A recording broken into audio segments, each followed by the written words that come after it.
अस्सलाम वालेकुम बिलादरी, क्या हाल है? ठीक ठाक। उम्मीद करना मेरे सारे भैन भरा ठीक ठाक हो सन।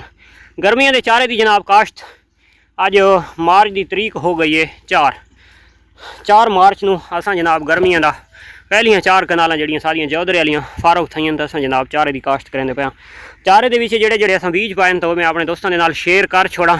ये देखो जनाब बरसीन ते लूसण दे विचों और राह कोना दे विचों गिदी आने तां असां जनाब इस दे विच पवाए बाजरा पाए, ज्वार पाइए, उस तो बाद सवांक पाए, ये देख गिनो जी, ये ज्वार, मकई, सवांक और उस तो इलावा बाजरा ते तकरीबन 1.5 किलो हो सी गुआरा, वो भी असां इ'यां विच पा छोड़ा है। गुआरे की बहु अगेती काश्त ते चलो बूटा बूटा भाई विच थी आसी तां 4 चीज़ां असां जनाब पा के ते छट्टा दे छोड़ा है। 5 चीज़ां ते देखण दे दें इंशाअल्लाह अल्लाह की दात बेहतरी कैसी। परसों शाम वेले जनाब इसकी रौनी की है। ये रकबा गुजारे वाले नॉर्मल है।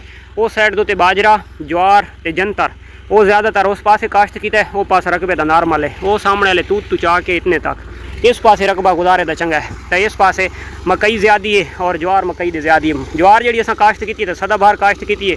ये 4-5 कटाइयाँ दुकानदार आदाई बेदेंदी है तो इस वजह तो अस जनाब ज्वार इस पासे ज़्यादा पाई है। और डोज की गल करा तो 5 किलो मकई, 8 किलो ज्वार, उस तो बाद तकरीबन 1.5 to 2 किलो बारा जेड़े दे विच कोई 1/2 किलो पुराने पिछले साल वाले बीजां दे विच कोई सवांक दा बच्चा वधा आई ते 1/2 किलो हो सी जेड़ा जंतर बच्चा वधा आई। वो पुराने गट्टू शट्टू फोर लें तो जेड़ा बीज पुराना बच्चा पिया आई ना गर्मी वाले चारे वाला तो भी अस पा छोड़े काश्त कर देते दे दें जनाब के रिस्पॉन्स आंदा है, के पोजिशन जी हिसाब के नाल यदि जर्मीनेशन थी है अगेती काश्त साड़ी। तो वैसे जनाब जी चरी है या ज्वार वो जंबो वालों की बहुत अच्छी है।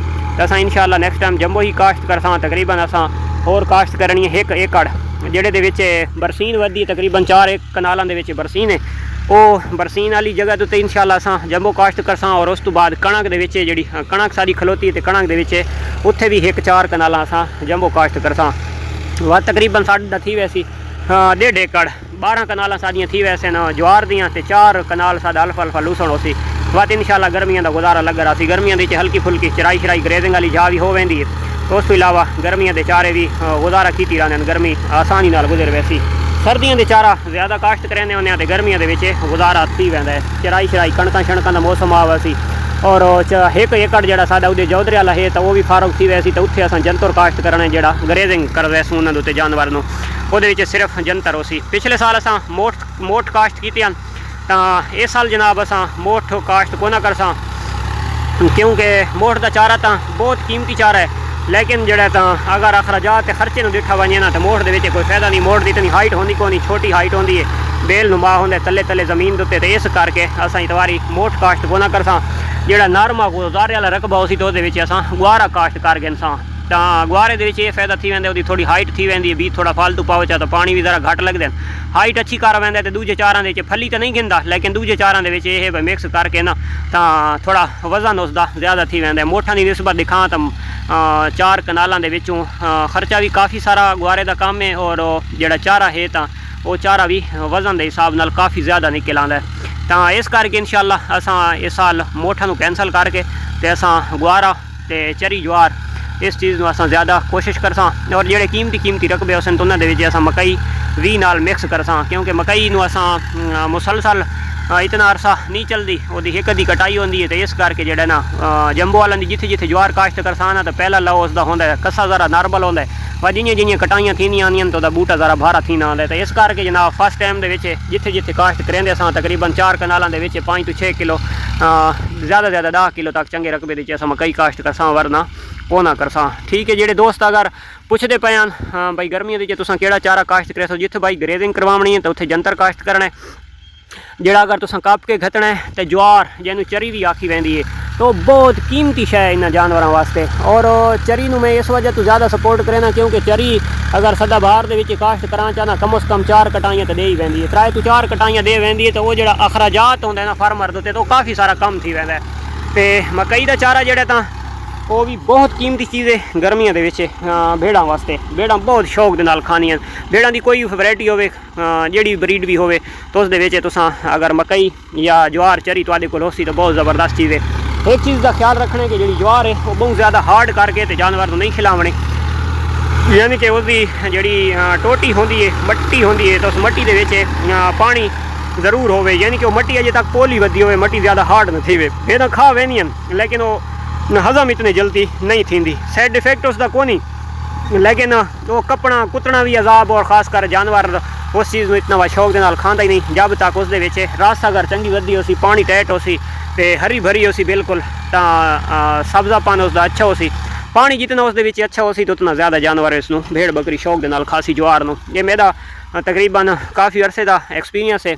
तो जेडे दोस्त आते हैं भाई ज्वार नहीं अस मकई काश्त करेंदे रहने, जंतर हर चार अपनी जगह से जो कप के कुतर के पावने तो ज्वार बहुत ज़बरदस्त चीज़ है, जंतर नालों भी कीमती चीज़ है। जंतर का इको फायदा है कि जंतर के सिर्फ ग्रेजिंग करवाओ, जंतर नूं कुतर के ते वाता आण के घर कप के ते पहले नंबर ते कपड़े अगेती काश्त असां पिछले साल की आई, कपड़े जी जगह तो जंतर का दाग लगे कपड़ा का दाग नहीं उतरा, तो बाद जो अस लेट काश्त किया जानवर ग्रेजिंग करेंदे रहे तो बहुत ज़बरदस्त रही है। आसू पासू जाल ला के रकबे के चल मैं भाई विच छोड़ के अपने काम करेंदे रहो, तो तकरीबन घंटा 2 घंटा वो विच वधिया रवें दराज पहुँच के उत्थे साइड थी बानी तो वत उन्होंने गेंदा जंतर की बहुत अच्छी गजाई है, बहुत कीमती चार है, लेकिन कदा वास्ते कप के ते कुतर के ते वत उसनूं पावना बहुत बड़ा अजाब है। हाँ एक चीज़ तुसां जेड़ा ना कर सकते हो कि यानी कि ज्वार या मकई तुसां काश्त करेंदे हो ना भेड़ बकरियां वास्ते, तो उस दे विच तुसां जनाब मिक्स उसनूं काश्त कर छोड़ो, उस दे विच जनाब तुसां सवांक ही तुसां पा सकते हो, पूरिया भी पा सकते हो, पूरिया सवांक भी, यानी कि उन्होंने कटाई एक अद्धी होंदी है, लेकिन ये है कि वही ज़बरदस्त चारा है। इस जानवर छोटा जानवर उसको बड़ा शौक के नाल खांदा है, तो जो जंतर है ना वो ज्वार मकई के नाल काश्त कर दो तो पहले लो तो बड़ी चस करे सी, कुतरे दे विच जानवर खासी भी शौक के नाल अलहदा उसको फ्लेवर भी मिल वैसे जैका ही उन्होंने अलहदा मिल सी, और जानवर खांदा भी बड़ा शौक के नाल है। इस सारिया चीज़ां मैं जनाब पिछलियां गर्मियां भी काफ़ी सारे चारां दे उत्ते एक्सपेरीमेंट किया है, लेकिन जो ना असल नतीजा जिथे आया ना भाई कम खर्चा ज़्यादा कटाइयाँ तो ज़बरदस्त चारा, कटना भी सौखा, कुतना भी सौखा, जानवर नूं पावना भी सौखा, तो जानवर खावे शौक के नाल है, तो वो मकई है या ज्वार है। और उस तो इलावा ग्वार है, तो ग्वारा भी बहुत कीमती चीज़ है, बहुत कीमती ग़िज़ा है छोटे जानवर की। सर्दियों के ग्वारे का कट तो गर्मियों के ग्वारे का चारा, जोड़ा ग्वारे दी काफ़ी सारिया वैरायटियां जी वैरायटी है ना हर टाइम के फल चावण वाली, तो वही ज़्यादा बूटा तो नहीं मरेंदा, वह बीज थोड़ा फालतू पावना पौंदा, दूजे चारे के नाल उसको मिक्स करके काश्त कर दो तो ज़बरदस्त है। साढ़े कोल तो देसी ग्वारा होंदा, असां देसी ग्वारा दूजे हर चारे के नाल बाजरे के नाल फिट हो सी, ज्वार के नालों फिट हो सी, हर शे के नालों फिट हो सी, वो फली को ना गिनसी सादी जो इलाके का ग्वारा देसी ग्वारा है। तो लेकिन ये बूटा अच्छा बनावे सी, वो शाखा काफ़ी सारिया हो सन, पत्ता वह चौड़ा हो सी, वो दूसरे चारे के नाल मिक्स थी के कुतरा वहदा ना, अगर अलहदा होवे तो हवा करेंदा गैस करेंदा।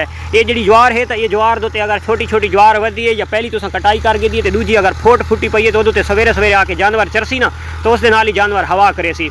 अगर इसमें कुतर के घतेसो ना तो ना ग्वारा हवा करे सी ते ना ज्वार हवा करे सी। अगर ये मिक्स चारे हो सन तो इन्हां दा कैं किस्म दा जानवर नूं गैस अफारे की कोई शिकायत सामने ना आ सी। बीज की गल करा भाई बीज कितना पाउना चाहिए जो न्यू फार्मर का, तो जी ज्वार है तो एकड़ के 20 किलो की थैली अगर कली ज्वार गदो तो काफ़ी है। तो उसनूं होर मजीद गना करने वास्ते तो यानी कि पहली कटाई दी सिर्फ ज्वार तो तुसां रांदे हो तो नाल तुसां 5 किलो देसी ज्वार काश्त कर दो उस दे नाल, क्योंकि पहली कटाई दे विच चारा घाटा हो सी ते देसी ज्वार खत्म थी वैसी ते जिहड़ी दूजी हो सी सदा बार वो बार बार यानी कि ना वधदी आ सी, बूटा ओहदा मोटा थींदा सी। उस तो बाद यानी कि तुसां गुआरे वाला ऑप्शन भी तुहाडे कोल है, गुआरा भी तुसां पा सकदे हो। गुआरा जो चराई वास्ते बीजना पौंदा तो तकरीबन एकड़ दे विच अगर अच्छा बीज होवे तो 20 तो 22 किलो चारे दे अलहदा गुआरा काफ़ी है।